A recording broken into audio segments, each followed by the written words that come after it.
August 8th. Jack, please forgive these scraps of paper. They're all I have to write on. I'm staying at the drop-in shelter now. I lost my computer and printer, all of my equipment. Actually, it was stolen. Someone broke into my room and took everything, cleaned me out.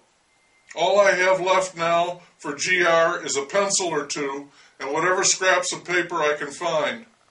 Oh, and the post office box. Thank God I prepaid on that. Jack, it's incredible. It's filled to bursting with submissions.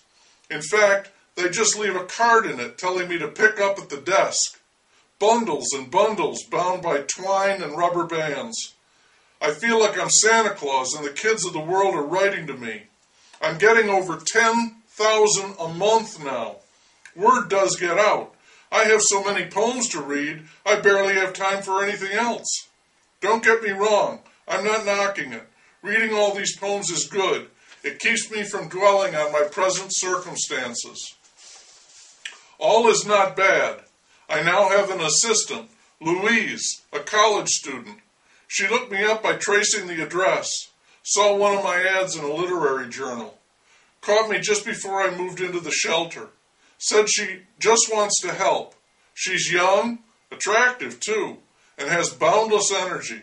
I think she sees me as some kind of romantic figure, but I have told her about my family, and so far so good. She's a big help, mostly with the reading, a godsend. You know, Jack, the man I used to be would be scared to death right now, but I'm not that guy anymore. I do not look at this and see a life destroyed. I see a life in the process of construction. Change can be quite painful, like birth. And I don't want to sound too mystical, Jack, but when you're in the soup, as I am right now, then you are the soup. And it's quite a transformation.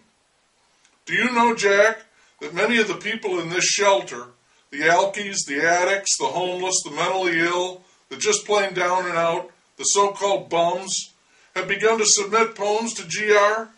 And I think some of them are pretty darn good. They call me the Gazpacho Man. Jack, do you know what they call this place? It's a soup kitchen, Jack. A soup kitchen. I don't think that's a coincidence.